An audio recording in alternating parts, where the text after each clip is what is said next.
Assalamualaikum warahmatullahi wabarakatuh. Alhamdulillah, alhamdulillahi nahmaduhu wa nasta'inuhu wa nastaghfiruh wa na'udzu billahi min syururi anfusina wa min sayyiati a'malina. May yahdihillahu fala mudilla lahu wa may yudlilhu fala hadiya lahu. Allahumma shalli ala Muhammad wa ala ali Muhammad, amma ba'd.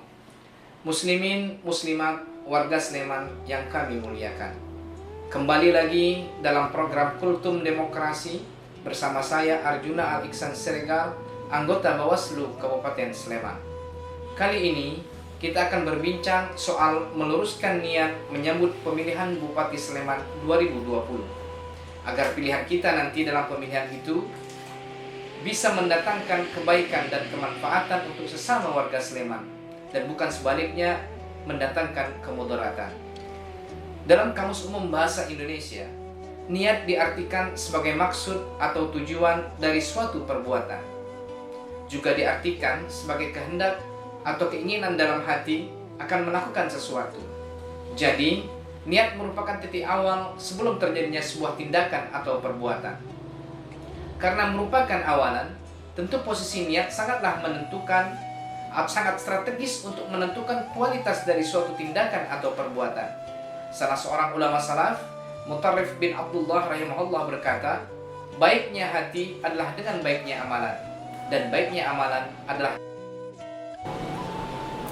Pentingnya posisi niat dalam suatu tindakan atau perbuatan ini telah ditegaskan Nabi Muhammad SAW dalam sabdanya, innamal a'malu binniyat wa innamal likulli imri'in ma nawa, yang artinya sesungguhnya amalan itu tergantung dari niatnya, dan seseorang akan mendapatkan sesuai dengan apa yang ia niatkan. Hadis riwayat Bukhari dan Muslim.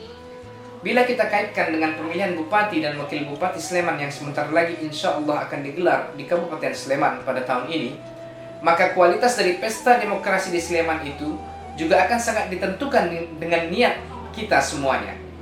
Bila kita berkeinginan agar pemilihan Bupati Sleman nanti dapat menetapkan Bupati dan Wakil Bupati Sleman yang amanah, cerdas dan bijaksana, adil dan dekat dengan rakyatnya, jujur dan tidak korupsi, maka sejak dini tanamkan niat dalam hati kita untuk memilih pemimpin Sleman yang nanti sesuai dengan kriteria yang kita inginkan tersebut. Dan tentunya hindari berbagai tindakan yang dapat membelokkan niat baik kita semua itu. Bila kita ingin bupati yang amanah, maka jangan pilih mereka yang pernah atau suka berkhianat. Bila kita ingin pemimpin yang tidak korupsi, maka jangan pilih mereka yang culas, suka menyelewengkan uang rakyat, memberi suap, politik uang untuk membeli suara rakyat dalam pilkada, dan sebagainya. Dalam Islam, niat yang tertinggi kualitasnya itu disebut ikhlas, sedangkan niat yang paling rendah kualitasnya disebut riya atau sum'ah. Riya itu beribadah mengharapkan sesuatu selain keridhaan Allah Subhanahu wa taala. Berbicara soal keikhlasan, ada sebuah kisah teladan dari Khalifah Umar bin Khattab saat didatangi dan dimintai bantuan oleh seorang perempuan tua. Kepada Amirul Mukminin, si perempuan tua itu meminta bantuan agar Umar dapat membantunya melunasi hutangnya sebesar 100 dirham. Umar pun menyanggupinya. Tanpa sengaja, saat berbincang-bincang dengan si perempuan tua itu, Umar melihat tanda salib di kalungnya. Lantas Umar bertanya kepada si perempuan tua itu, mengapa dia belum memeluk agama Islam? Si perempuan tua itu lalu menyampaikan alasan-alasannya mengapa dia belum bersedia untuk masuk ke dalam agama Islam. Kemudian Umar pun melanjutkan perjalanannya. Di perjalanan, Umar berulang kali mengucapkan kalimat istighfar, memohon ampun pada Allah. Lantas sahabat yang mendampingi Umar kala itu keheranan. Apa yang telah dilakukan Umar sehingga dia berulang kali beristighfar? Lantas sang sahabat pun menanyakannya kepada Umar. Lalu Umar pun menceritakan perihal pertemuannya tadi dengan seorang perempuan tua Kristiani. Dia beristighfar karena khawatir pertanyaannya soal mengapa si perempuan tua itu belum memeluk Islam dimaknai sebagai sebuah bentuk ketidakikhlasan, atau dimaknai sebagai sebuah paksaan untuk memeluk Islam,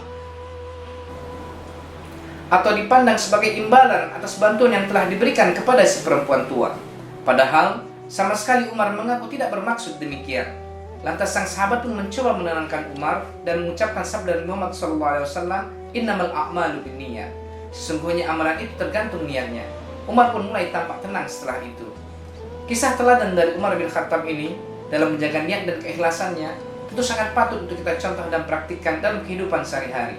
Semoga dalam pemilihan bupati dan wakil bupati Sleman nanti, kita semua bersama-sama dapat menanamkan niat untuk menjadikan pemilihan Bupati Sleman sebagai pemilihan bupati yang luber dan jurdil, tanpa politik uang, tanpa hoax, dan tanpa politisasi sara, dan melaksanakan niat baik itu semua dengan penuh keikhlasan.